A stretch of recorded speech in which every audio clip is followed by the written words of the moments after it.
Alrighty, let's go ahead and get started. Alright, so what we're going to do tonight is we're going to go over the authority of the eldership and talk about all of the titles that elders hold. Okay? So, I made you a little graphic here. Now, the thing is, this is not... Okay, listen. This is... There's a phrase called transliteration, okay? Which basically, it's the idea that you take a word in one language and you just say it in the new language, okay? So for instance, a good example of that is baptism. The Greek word for baptism is baptizo. It's a verb, just means to dunk underwater. But because they... there's multiple different reasons why, or alleged reasons why they transliterated that word. But nonetheless, this is, I turned it off so I could fix the live stream. Hang on a second. So this is all 6 words that the word elder or all 6 words that this title that we're talking about, this position that we're talking about, have in common, okay? And so on the right side, you'll see the religious term, and on the left side, you'll see kind of the practical term. All of those on the right side, bishop, presbyter, and pastor, are more along the lines of transliterated words. They mean the same thing on the left side, okay? So for instance, if you hear the word bishop, you know, some higher church models, you know, the Presbyterian churches or the, what are some other higher church, Episcopal churches or something like that, Anglican, which Episcopal and Anglican are the same thing, or some small churches that try to model that kind of belief. Like there are a couple here in town that I have friends who are the preachers for, or the pastors of, and they use the term bishop. What does the word bishop mean? What does it mean? It means overseer, right? Pastor. The word pastor comes from the idea that you are out in the pasture, so you're a shepherd, right? So we're going to look at these terms, but we're going to look at 5 Bible verses tonight. Specifically, we're going to go to a whole bunch of extras, but I put the extras on the screen so we wouldn't have to turn to them for time's sake. We're going to look at 5 passages that talk about the authority over the eldership and the authority of the eldership. Okay, because it's important that we talk about, while we're in this process of talking about elders and looking at these men and so forth, it's important we try to figure out what level of authority they have and what level of authority they don't have. Okay? There are a lot of people, especially on the left-leaning side of things, that say that elders only have authority in example. They can only give examples. They can't make any rules, okay? So we're going to go through this. First up is Acts chapter 20. So let's turn to Acts chapter 20. That says 2. It's supposed to say 20. Acts chapter 20, verse 28. Can somebody read that for me? Acts 20, verse 28. Pay careful attention to yourselves and to all the flock in which the Holy Spirit has made you overseers to care for the church of God, which he obtained in his own blood. All right, so overseers or bishop, right? Remember, those two terms are synonymous. If you use one of the older translations, it might even say a bishop in some passages, but not all the passages. I think primarily Acts 20:28 is all uses the term overseer to some degree. So the Greek word is episkopos. It's where Episcopalian gets their name from. It's because they're the church with bishops, and so they call themselves episkopos or Episcopalian. Okay, Greek word's episkopos. It literally means a superintendent, a man in charge of seeing that things that are to be done are done in the right manner. Basically, okay? My screen backwards? Yeah, there you go. I got the words mixed up. Hang on a second. What did I do? Oh, I skipped, that's the wrong one. Anyways, we'll get there in a second. But I made this like real fast at like 6:30 while Lenny was in here talking to me. So it's Lenny's fault. It's Lenny's fault. But elder, bishop, it means a superintendent. It is a person who is in charge of making sure if something is supposed to be done, that it's done right. Okay? So for instance, the superintendent of a school district, what do? They supervise. Do they teach kids? No. They make sure that the people who are teaching the kids do it right. And yeah, maybe a lot of that. But also they try to make sure that the people who are teaching the kids are doing it right. That's the idea of a superintendent, okay? So, if you're in Acts chapter 20, look back at verse 17, okay? Acts chapter 20, verse 17. It says this: From Miletus he sent to Ephesus and called the elders of the church to come to him. When they had come to him, he said to them. Okay, so that's how we know that the word elder and overseer are synonymous. They're the same word in Acts chapter 20. Okay? So elder, overseer are the same word. They mean the same thing. An elder is someone who looks after and makes sure that that which is supposed to be done is being done right. Now, yeah, I got them backwards.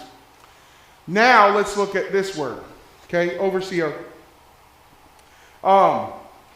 This word for presbyteros, okay? It means an older person. It is the same word. If you lived in the first century, it is the same word that you would use to talk about a person that is on the Sanhedrin. Somebody tell me what the Sanhedrin is. What is the Sanhedrin? You remember? Huh? They're the bosses, yeah. Sanhedrin, there's 70 men, okay? 29 Pharisees, 29 Pharisees, and 30 Sadducees, and then you have the high priest, who was also a Pharisee. So you make into, whatever the math is there. That math ain't right either. My brain is going crazy tonight. There were equal numbers of Sadducees and Pharisees in the Sanhedrin, and then the high priest was a Pharisee, okay? So, elder, presbyter, bishop, and overseer are all used synonymously in Acts chapter 20. The words are all the same. They mean the same title because in Acts 20 verse 17, he calls the elders of the church from Ephesus to come meet him. And then down in chapter 20 verse 28, he talks to them and he says, as overseers, this is what you're supposed to be doing. He didn't call the preachers. Why do you think Paul didn't call the preachers from Ephesus to come meet him at Miletus? There was a preacher at Ephesus. Paul was the preacher at Ephesus for 3 years. And then we're pretty sure that Timothy around this time is the preacher at Ephesus. when he wasn't traveling with Paul. So if there is a preacher at Ephesus, why would Paul not call the preacher to come talk to him? I don't know about back then, but like now, pretty much so the preacher can say, "Oh, I want to go to a bigger church or a smaller church." They can just up and leave. Yeah, they didn't really do that as much back then. They did leave. I mean, Paul was at Ephesus for 3 years, and then he went and finished his missionary journey, right? He didn't want to talk to them. That's a good idea. It's because they weren't in charge. Look down at verse 28 again, okay? Acts chapter 20, verse 28. Pay careful attention to yourselves and to the flock in which the Holy Spirit has made you overseers, to care for the church of God, which is obtained with his own blood. I know that after my departure, fierce wolves will come in among you, not sparing the flock, and from among your own selves will arise men speaking twisted things to draw away the disciples after them. So if he's going to talk about something like, there's going to be people who get into the eldership who are wolves. There are going to be people who move to Ephesus who are wolves, who are going to attack the church and try to destroy the church. He calls the elders, not the preacher. Okay? We're going to talk about why he did that, or really the function of that now. Okay? So, there is a concept, the four of us have talked about it a lot. It's called evangelistic oversight. Super fancy word. Basically means the preacher's in charge of the elders.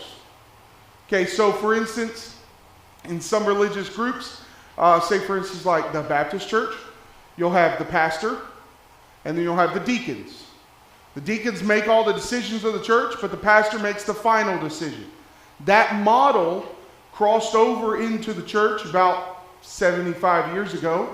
And so preachers started saying, well, let's think through this, okay? Titus chapter 1, verse 5 says that Paul left Titus in Crete to ordain elders.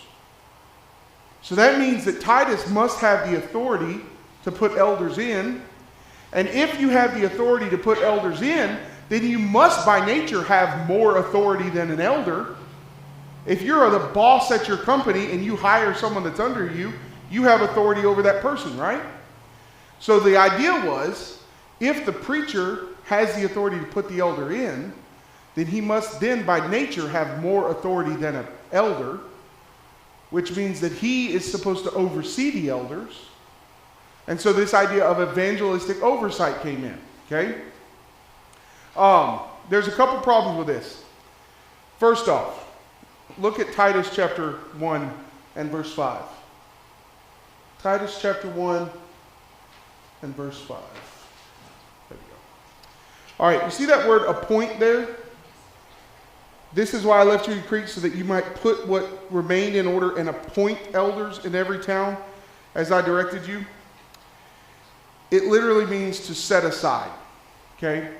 So it's not the same thing as a hiring situation. It is you are marking them out, okay? The same word could have been used if you were talking about a false teacher. You know, how do I put this? If someone is blatantly teaching a false doctrine to the church, it is within the authority of the preacher to say, hey guys, he's a false teacher, right? So for instance, like you go to these stores and you read all these books, and get online and you look and you find a book by, Max Lucado.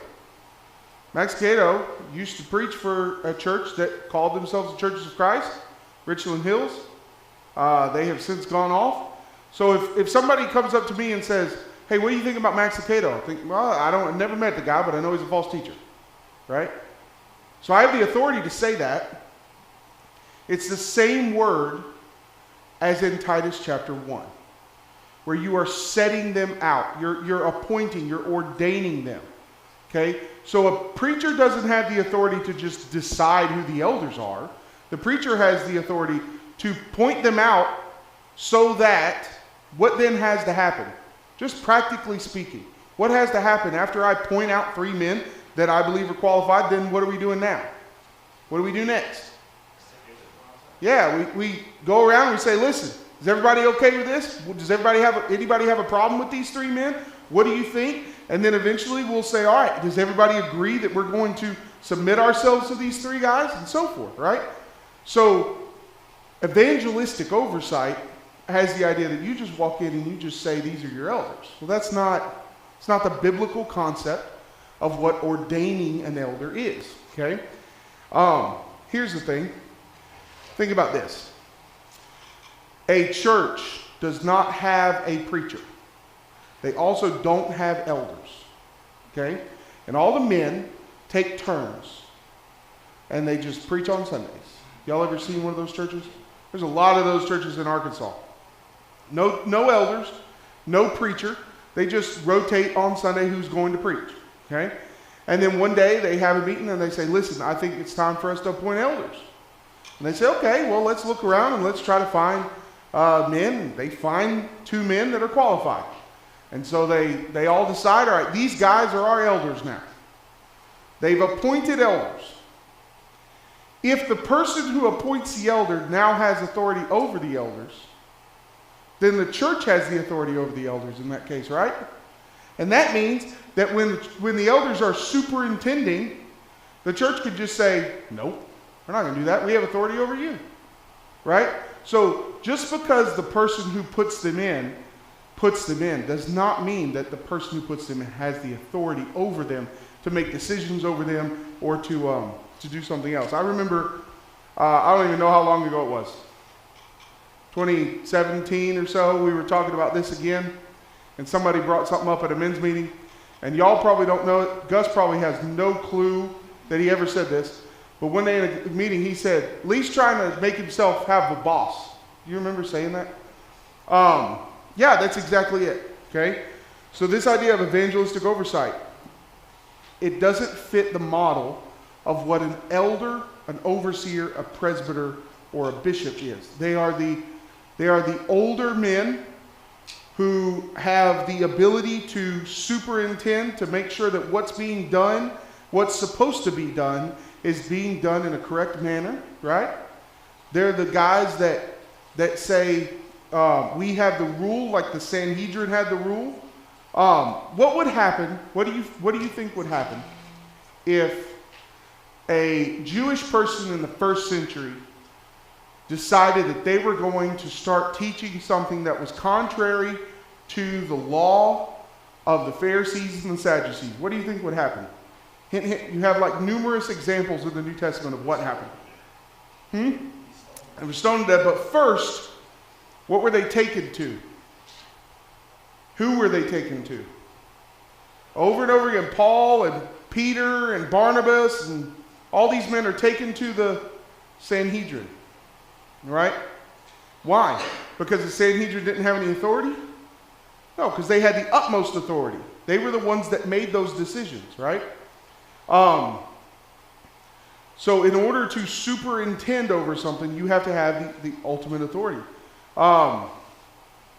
If a superintendent of a school system is hired, or some places they elect the superintendent, and some places, they're done in other ways. But let's say, for instance, in this situation, they're elected.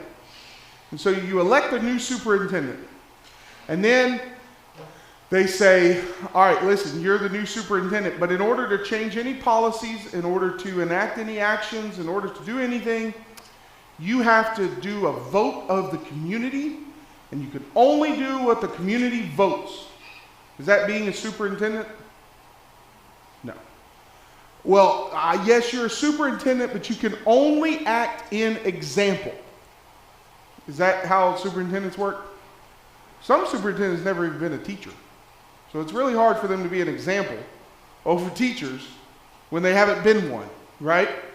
All right, so there's the first verse. Let's go to 1 Timothy chapter 3, verses 4 and 5, and somebody read that for me. 1 Timothy 3, 4 and 5.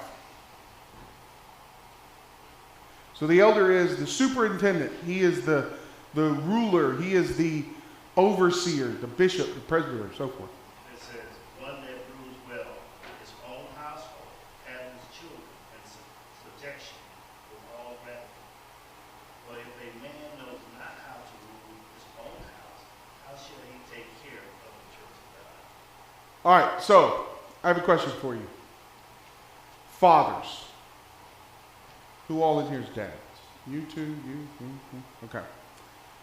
Do you only have authority over your children in example?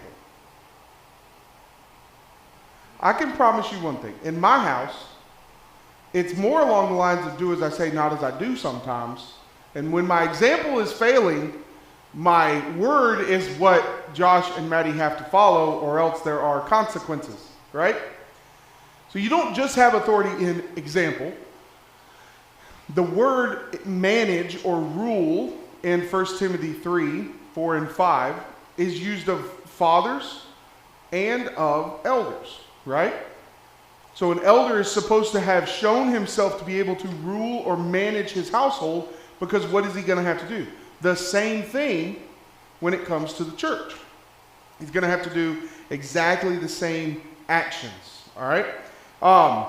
Acts chapter 20, verse 29 and 30 says this. I know that after my departure, fierce wolves will come in among you. We already read this. Not sparing the flock, but from among your own selves will arise men speaking twisted things to draw away the disciples after them. Therefore, be alert, remembering that for 3 years I did not cease night or day to admonish everyone with tears. They're the ones that look out for the wolves. So, let's use another worldly example. To what degree does a father have the authority to protect his kids? I'm going to say the utmost authority to protect my kids. I saw this one video a long time ago, and it was moms. And it said, what would you do if someone hurt your child? And one of the moms said, I would call the cops. And the other one would say, I would do this. And I sent it to Becca, and she said, you would have to call a bail bondsman. Yeah. Well, I think the same thing is true of fathers as well, right? Okay, so if the elders are charged with looking after the church in that way, managing the church, taking care of the church, and so forth, what is the difference? And this is a question I get all the time, okay?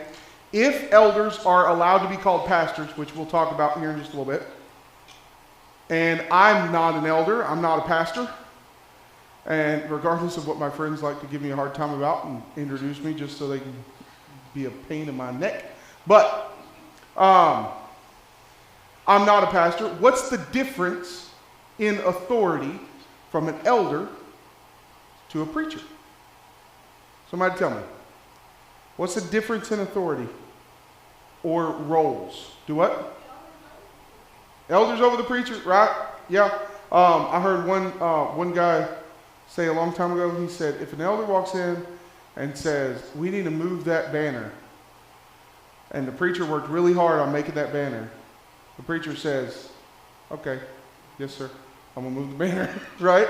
Okay, so elders are over the preacher, but in actions, what's the difference? Okay, so in Acts chapter 20, Paul says that there's going to come wolves among you and among the church who are going to try to tear up the church. Ravenous wolves, right? Or fierce wolves, as ESV says. The difference between an elder and a preacher is this. Everybody turn to 2 Timothy chapter 4, verse number 2.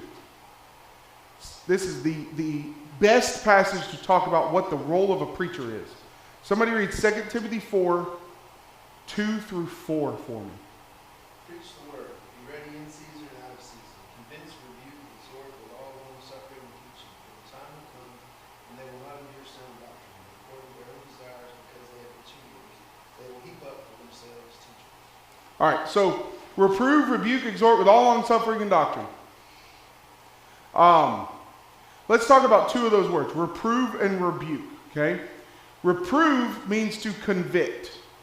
So sometimes it's important for preachers to preach sermons that step on our toes so that we're convicted, right? So that we feel, hey, I need to change something right now. Reprove, rebuke is the word, could also be translated censure, okay? Does anybody, have y'all been watching the hilariousness that is our U.S. Congress in the last year? They keep getting in fights and all this stuff, and then they'll they'll vote. A few weeks ago, I don't even know what they were talking about. Somebody said something about the Israel thing, and they voted to censure this person. Do you know what? Does anybody know what that means when they censure this person? Well, it means we're going to say that they should stop saying that.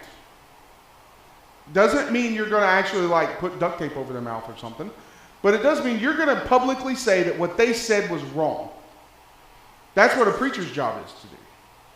To reprove, rebuke, exhort means to encourage.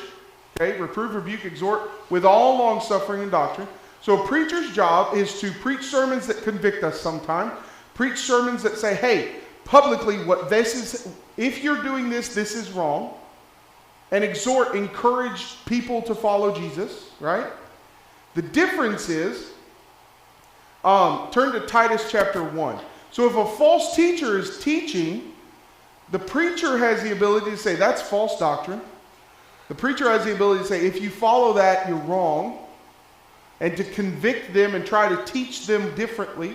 Somebody read Titus 1 verse 11 for me. They must be silent since they are upsetting whole families by teaching for shameful gain what they ought not to teach. All right. There's the difference between a preacher and an elder. Okay? A preacher can publicly say this is wrong. The best example I've ever heard about it is this. Okay? Someone, ow, get that out of my ear. Someone stands up on Wednesday night to teach a Bible class. And it's not the preacher. The preacher's out there in the pews. And the man stands up and he starts teaching false doctrine. The preacher has the authority to say, hey, that's false doctrine. Publicly call it out. An elder has the authority to say, get out. I'm going to silence you. Okay? I'm going to stop you from talking because what you're doing is harmful. A preacher doesn't have the ability to do that because a preacher is one of the church members. Right? I'm one of y'all that gets to preach on Sunday and gets to spend my life working and trying to teach people about Jesus. Right? So the difference is a preacher can say, what is being said right now is false. An elder has the ability to say, sit down or get out. You are stopping doing what you're doing right now. That's the difference. The word silence there means it's an act of silencing them. That is never given to a preacher. Man, I wish it would. Because if I had the ability to silence some false teachers in the world, I would do that. But I don't have the authority to do that. I just have the authority to teach against it. But an elder has the authority to stop the mouths of someone. In fact, here's a fun fact. Let's get back here. There we go. Bishop, overseer, is the Greek word episkopos. Okay? The Greek word episkopos, it's where Episcopalian comes from.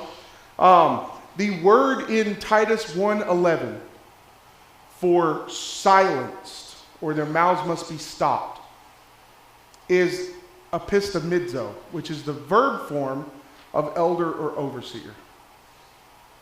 That concept is only given to the elders. That level of authority to silence someone when they're teaching something false. All right, let's move on. Let's go to Acts chapter 15, verse 22. This is a long one. So I'm gonna take it, but we're not gonna read every single verse. So what's happening in Acts chapter 15? Does anybody remember? What's the topic of Acts 15? The Jerusalem Council. The church has been gathered together from all over to come to Jerusalem to deal with a topic. Does anybody remember what the topic is? Kind of getting in the weeds a little bit. The topic is this Judaizing teaching that is coming around that says you have to be circumcised if you're a male and you want to be a Christian. You have to follow parts of the Old Testament and parts of the New Testament. And so they get together, and they also were adding some stuff about what you were allowed to eat and so forth. They were trying to mix Old Testament and New Testament together. So the church comes together in Jerusalem. The elders the apostles from all over the area and some of the brothers come together in Jerusalem. In verse 22, they have this conversation, this Bible study, and they try to figure out what the actual truth is about this. Verse 22, then it seemed good to the apostles and to the elders with the whole church to choose men from among them, send them to Antioch with Paul and Barnabas. They sent Judas and Barsabbas and Silas, leading men among the brothers. So they took some prominent guys, some guys that people would know, and they did this. With the following letter, verse 23. The brothers, both the apostles and the elders, to the brothers who were of the Gentiles in Antioch and Syria and Cilicia, greetings. Notice, this isn't the apostles, the elders, and the preachers. They took a couple preachers and sent the letter with the preachers. But the letter comes from who? The apostles and the elders. And they say, all right, here's the deal. You don't have to be circumcised in order to follow Jesus under the New Testament. But we think it is best that you stay away from eating blood, because that was still a pagan concept. We think it's probably still best that you stay away from things that have been sacrificed to idols, because that is a problem that you're having. Romans chapter 14, the scruple concept. So we think it's best that you do that, but don't take the doctrine that they're teaching you and take it as the final say. It is incorrect, okay? We're stopping the mouths of the people who are preaching that, all right? So, that's Acts chapter 15, essentially, okay? When the apostles and the elders get together and they make the decision, they do it among themselves. Why do you think the apostles were included? Why do you think the apostles were included in this meeting in Acts chapter 15? What did they not have that we have in, this would have been the 30s, 80, 30-ish, somewhere in there? Yeah, they didn't have Bibles. But you know what they did have? They had apostles who were walking Bibles. So the elders got together with their Bibles and said, all right, let's figure out what we're supposed to do about this. Because the apostles were directly inspired by God to preach the doctrine until the Bible was completed. So they got together, the elders got together in Jerusalem, elders from a bunch of different churches, and they had a Bible study. And they said, okay, now that we figured this out, we're going to use the authority of the apostles, because that is our Bible, and we're going to write this letter, we're going to give it to these preachers, and we're going to send it out. Because the preacher's job is to preach, the elder's job is to make those decisions and make those final statements, as it were, okay? Let's go to 1 Thessalonians chapter 5. I don't have very many passages left for us. 1 Thessalonians chapter 5. Somebody read 12 and 13 for me. It's on the screen too if you want to read it from there. 1 Thessalonians 5, 12 and 13. We ask you, brothers, to respect those who labor among you and are over you in the Lord and the wash, and to esteem them very highly in love because of their work. Be at peace among yourselves. All right, the word over you. The reason why I know that 1 Thessalonians 5 is talking about elders is because the word that is translated over you is the same word as back in 1 Timothy 3 that said elders are over the church like a father is over his family. Well, it can't be talking about the family in 1 Thessalonians 5, because what's the caveat there? Those who are over you in the Lord. Who is over you in the Lord? The elder position is over you in the Lord. Okay? And then in 1 Timothy 5, verse 17, he says, those who do this should be worthy of double honor. And there's a bunch of different arguments of what double honor is. Some say it's paycheck. Some say you give them extra presents on their birthdays. I don't know what it is. I think that's kind of up to interpretation. It's up to whatever, can be shown as honor, right? But it does say that those who labor in preaching and teaching, so an elder who's also a preacher or a teacher is doing two different jobs, so you need to count them as double honor. Now here's the problem though. You have a church with elders, and you have one of those elders is also the preacher. I have a lot of friends who have done that. I've talked with a lot of them, and they say it is the hardest thing they've ever done to try to keep those two positions what they're supposed to be at the same time. Because you imagine you're an elder and the preacher, and then the other elders start just doing whatever you say. And then you got a mega elder, like that woman. There's a woman in Indiana. I'm gonna send y'all on a YouTube hole tonight. There's a woman in Indiana that got elected as mayor, and she has locked out the entire city council. They can't do anything, and she calls herself the super mayor. That's what you end up getting. You get a super elder that makes all the decisions. This woman's crazy. She went from, the city was at a positive, I forget what it's called because there's never been one, but when you have more money than you need, what's that called? Excess, something like that. A surplus, there we go. The city was in a surplus, and now like a year later, they're $7 million in the hole. That's what happens when you get a super elder, right? But it is possible to do that, but those men need to be counted as double honor because they're doing two different roles, two different positions. All right, one last major point. 1 Peter chapter 5, verses 1 through 4. Somebody get that for me. 1 Peter chapter 5, verses 1 through 4.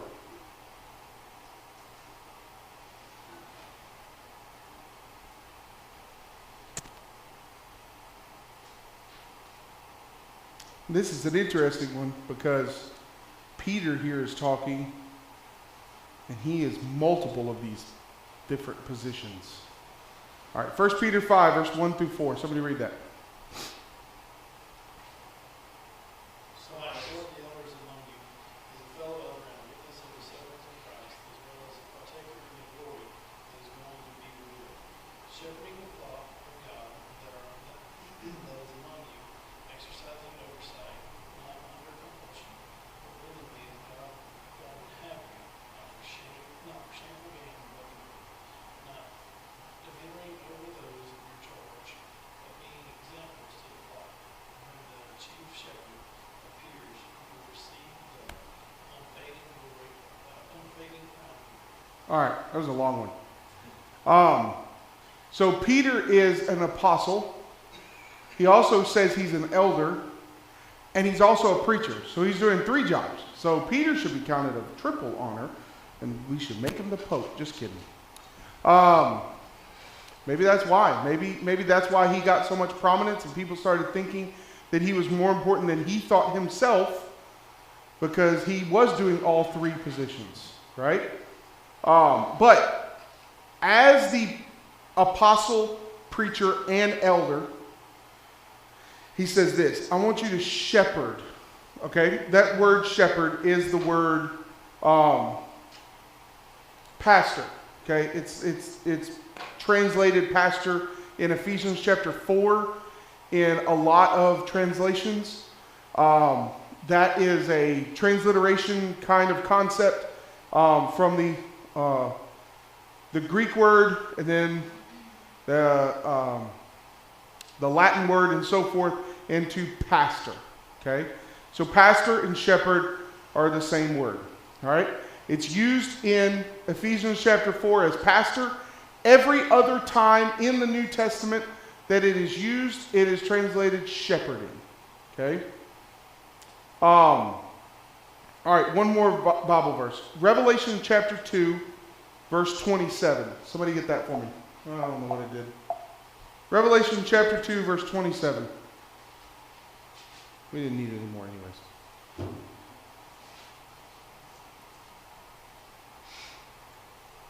he will rule them with a rod of iron, as when earthen pots are broken in pieces, even as I myself have received authority from my Father.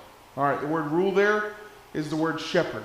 Okay, the Greek word is poimano or pomeno, however you want to pronounce that.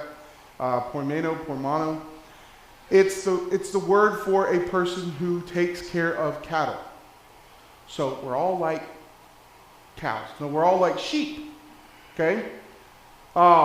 In Acts chapter 20, Paul tells the Ephesian elders to feed the church, right? And a lot of times we'll call it feeding the flock because it's a shepherding model, okay? I want to read a very kind of lengthy quote from Albert Barnes. He's a commentator on the Bible. When he was writing about Psalm 23, okay? Psalm 23 is the Lord is my shepherd, I shall not want. He makes me lie down in green pastures. Okay, he says this.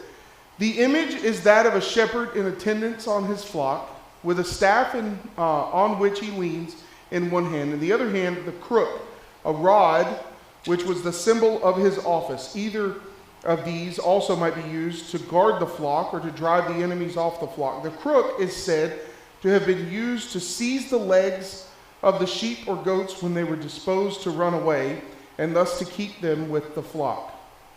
The shepherd invariably carries a rod or staff with him when he goes forth to feed his flock. Albert Barnes lived a long time ago, so he says things like, when he goes forth to feed his flock. It is often bent or hooked at one end, which gave rise to the shepherd's crook in the hand of the Christian bishop. With his staff, he rules and guides the flock in their green pastures and defends them from their enemies. With it also, he corrects them when disobedient and brings them back when wandering. Okay? So the elder's job, the elder's authority is to shepherd, to feed, to rule over, to make decisions for, to have the authority that when something is wrong, they say it, or when something is supposed to be done, they make sure that we're doing it rightly, right? Now here's the question. What authority, then, if elders have all of this authority, what authority does the church have over the elders? What happens if you get one of these super, I keep doing that, and it hurts every time. It feels like I'm ripping my ear out. What happens when you get a super elder for one reason or another, and he's doing something that's incorrect? Maybe he's taken on this idea of the Diotrephes mentality. He's kicking people out of the church that don't need to be kicked out. What do? Elders only have authority when the church submits to them. Okay? Notice this. Over and over again in these verses we've talked about, he says you need to do this in the Lord. You need to obey those who are over you in the Lord. If they're not in the Lord anymore, they're not over us anymore. Which means we don't submit to them. Same thing as in Ephesians chapter 6, when Paul says, fathers, don't provoke your children to wrath, but bring them up in the nurture and the admonition of the Lord. What happens if a father is teaching his kids contrary to the gospel? Do we say, well, kids should follow the dad? Kids just have to do what their dad says. Their dad said to go in that store and rob it, so they got to go do it. No. You only have authority, elders only have authority when they're doing what is right by the Bible. Period. If they stop, then they don't have any authority anymore. But anyways, all right, so that is kind of an overview, quick overview of the authority. There's a really good lesson on PTP 365 about this by B.J. Clark. If you want it, I'll send you the link to it. I took his notes and kind of made them my own for the first 15 minutes of an hour-long lesson. So I'll send it to you if you want it. So, all right, let's go ahead and take a break. The kids are back there waiting on us, and then we'll get started with Devo here in just a minute.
All right, we got everybody over here? Trip, there are more people over there now. We got everybody, right? We got everybody, right? Yep. All right, what prayer request do we have tonight? Yes, ma'am. Kelly Grant, and her son Ryan, were in a really bad car accident yesterday. Fortunately, they're okay. Just thank God. Her son has a couple of staples and All right, and his name is Bryant? Brian. Brian. All right. Also, yeah. Yep. What you got, Mr. Kelly? My aunt, Kathy Green, has been diagnosed with non-alcoholic cirrhosis of the liver. She's got to do some scans and stuff. Very valuably. You might know how to spell cirrhosis. Sound it out, buddy. Sound it out.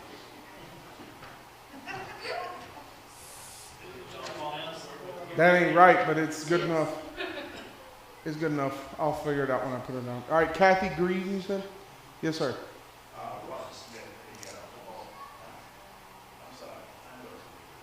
Brandon Smith, his football player from Manchester, actually, great grandparent. We have heard about that. Mm-hmm.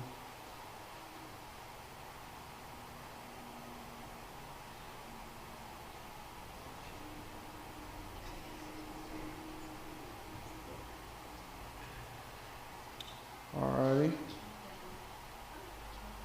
All right. Brandon Smith, yes, ma'am. We got it behind on this, but baskets for Christmas. You better Oh, make yeah, three. yeah. We'll try to put them together next Wednesday.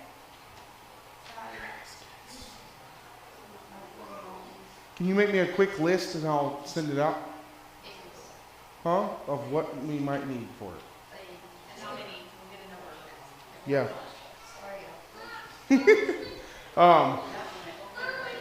What? Next Wednesday. Yeah. I mean, kind of, Christmas is only like, You know. in charge of those. Listen, it's a learning experience. It's a learning experience. All right. What was that name? Ron Bladder, B-L-A-T-T.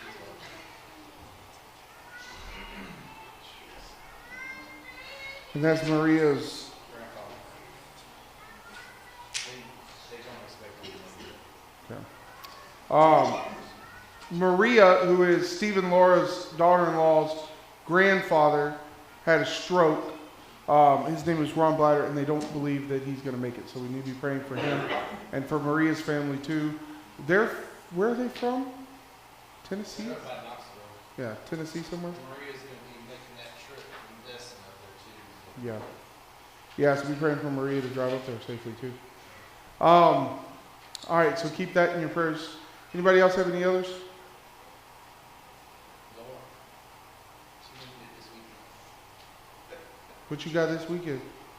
She's got to fill in for Maria. To a ballet. Oh, well, take one for the team, Miss Laura. Hope they aren't watching this. No, just kidding. Let's see. Anybody else have any others? Alrighty. So Kelly Grant, Kathy Green, Brandon Smith, Ron Bladder. Anybody else have any others? And baskets. Oh yeah, I guess I need to put Rebecca on the list.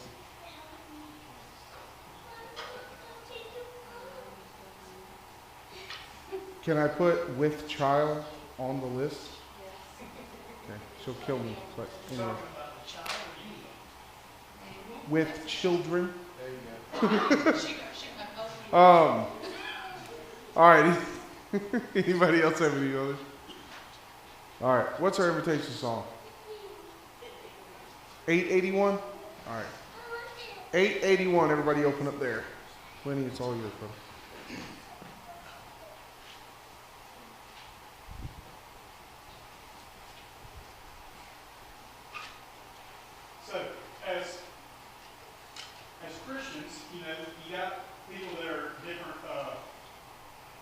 immaturities, I guess you'd say, as Christians. And I was trying to point out to Kyle, like when he was off at school, and he was trying to say that he was trying to influence people. And I tell him that you got to watch yourself so you don't get influenced the wrong way. You know, because a lot of times you try to influence somebody, they end up influencing you on accident. A few weeks ago, I was reading a preacher that was in town had made a comment in an interview, said that his personal life and his religious life was not together.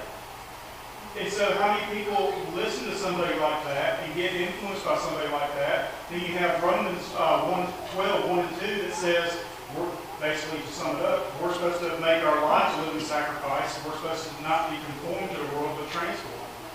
You know, so as you walk your life, especially younger people that are looking at, you know, becoming Christians, or maybe a little bit older that have just recently converted, you really have to watch the friends you put yourself around, because you don't want to think you're giving yourself to God and you end up going actually the wrong way. And end up being something more condemned than you do anything else. With that being said, if anybody needs prayers or you've thought about what you've done, you know, as far as the life you're leading, you can come forward and ask for prayers, and we'll stand and sing a song.